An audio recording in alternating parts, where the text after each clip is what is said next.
स्वीकार कर लेता हूँ, लेकिन संतों ने जीवन के सुरक्षा के लिए कुछ शास्त्रों की मर्यादाएं बनाई हैं, रेख बनाई हैं। अगर शास्त्रों की, संतों की, ऋषियों की बनाई हुई मर्यादाओं की रेखाओं का भी अगर पालन करोगे, उन रेखाओं का उल्लंघन नहीं करोगे तो अभी बच जाओगे। लेकिन जानकी जी ने मर्यादा की रेखा भी लांघ दी, मर्यादा की रेखा लांघ दी।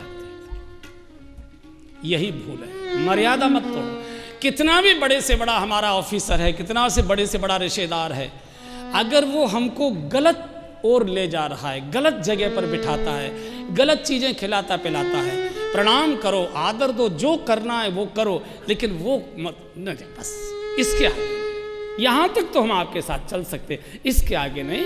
हमारे परिवार की नाक कटेगी, माता पिता को कलंक लगेगा, नहीं, हमारा अंदर से कॉन्शियस अलाउ नहीं करता, घर की आज्ञा अलाउ नहीं करती, हमारे परिवार की कुछ परंपराएं हैं, यहाँ तक तो हम आपके साथ खड़े, इसके आगे नहीं। कई लोग कहते नहीं, हम तो नहीं चाहते, व्यापार हमारा ऐसा है जिसके कारण से अधिकारियों के बीच में बैठना होता है, तो इसलिए कुछ ले लेते हैं। गलत है, अधिकारी पर पाप मत डालिए, अधिकारी कुछ नहीं कह रहा है, आपके ही मन में कहीं ना कहीं स्वाद बैठा हुआ है उसका, और आप अधिकारी का नाम लेकर उसका भोग रहे। इसलिए कुछ न कुछ जीवन में मर्यादा, सीता जी जैसी देवी अगर मर्यादा को उल्लंघन करती हैं तो उनका भी हरण होता है, और एक बार जीवन से शांति गई, शुद्धि गई और भक्ति गई, तो पुनः उनको प्राप्त करने के लिए भगवान को कितने पापड़ बेलने पड़े हैं ये आपको मालूम है।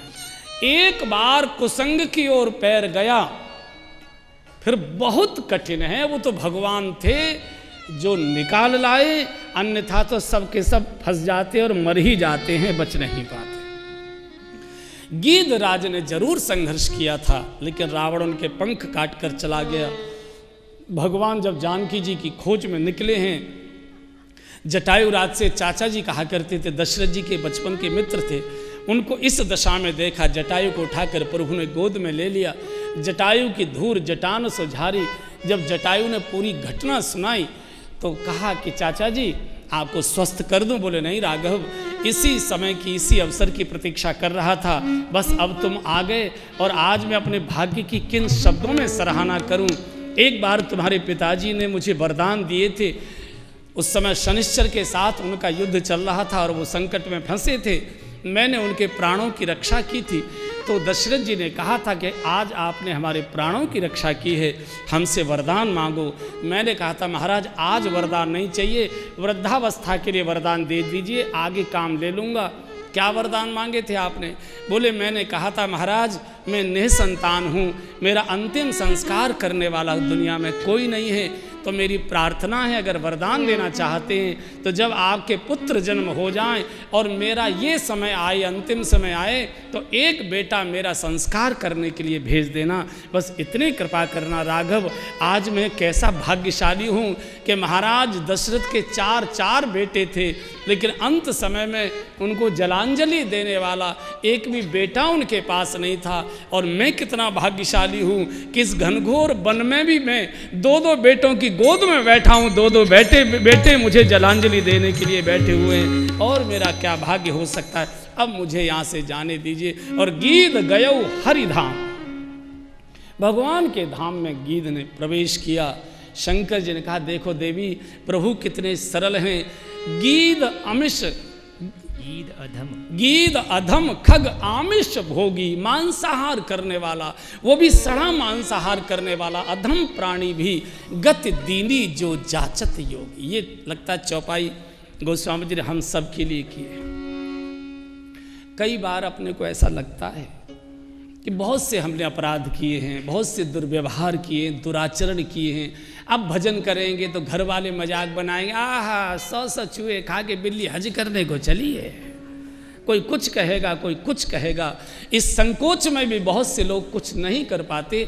ये आश्वासन है रामचरितमानस का, ये आश्वासन। जब गीध जैसा सड़ा मांसाहार करने वाला भी हरिधाम जा सकता है, हम क्यों नहीं जा सकते? इसलिए एक सज्जन ने हमसे पूछा कि महाराज हम माला खरीदी, ये किया, मंत्र लिया, और कहते हैं 14 कितने कितने गिनती पता नहीं कितनी थी। चूहे खाकर बिल्ली हज करने चली, क्या करें?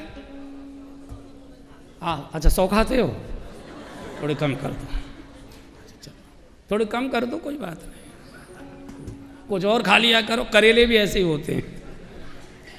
तो अब मैं क्या उत्तर दूं उनको? मैंने कहा देखो भैया, वैसे तो चूहे नहीं खाने चाहिए, वैसे तो पाप नहीं करना चाहिए, लेकिन अगर हो ही रहा है तो जटिल प्रश्न है। वैसे तो नहीं करना चाहिए, लेकिन अगर हो ही रहा है, आदत बन गई है, तो क्या करें? तो के लिए मेरी व्यासपीठ का आश्वासन है। वैसे तो पाप नहीं करना चाहिए, वैसे तो चूहे नहीं खाने चाहिए, लेकिन अगर चूहे खाने की आदत पड़ गई है तो के लिए उत्तर है कि चूहे भी खाते रहो और भजन भी करते रहो तो बेड़ा पार हो जाएगा। छोड़ने तो चूहे चाहिए, छोड़ भजन रहे हो। छोड़ना तो पाप चाहिए, छोड़ भजन रहे हो।